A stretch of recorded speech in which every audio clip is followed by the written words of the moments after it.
a place you probably don't look at that often. That's a big mistake. What's up, socials? Happy Monday. I'm kicking off Content Ideas Week with the place that you're probably ignoring that you know you have. That's actually chock full of content ideas. Coming up with content in a world where we are just consumed by it and trying to find ways to be different can feel really difficult, but actually it's not that bad. It's actually really easy, and you're making excuses if you are not creating content. But if you're having a hard time coming up with what those topics are going to be, this is a place I highly recommend you check. The comments section. Anytime we've created anything, even if it's just a photo on Instagram, our audience that is following is probably giving us some indication of what they would like to see more of. A great example of this, and highly ignored still among brands, is the YouTube comments section. Because we're so convinced that it's just gonna be nothing but trolls, but actually there's some amazing community members down there that are spinning off of the content you're already sharing and saying,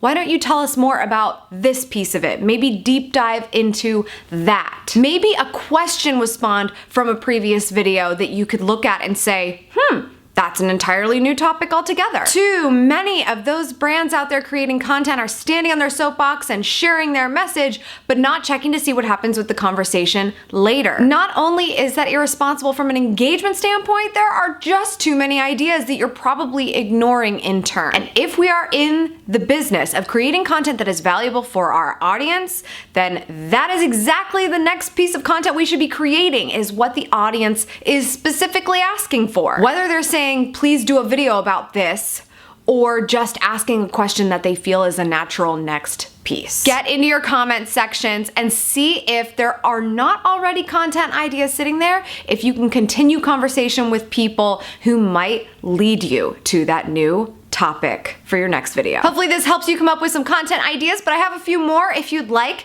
If you go to videomarketingtopics.com, there's a list of 1,000 topics you can use right now. Just copy paste and ready to go. All split up into different industries, but lots of great ideas no matter what you do for your business. That's all for today, socials. Thank you so much for tuning in. I appreciate it as always, and I'll see you tomorrow.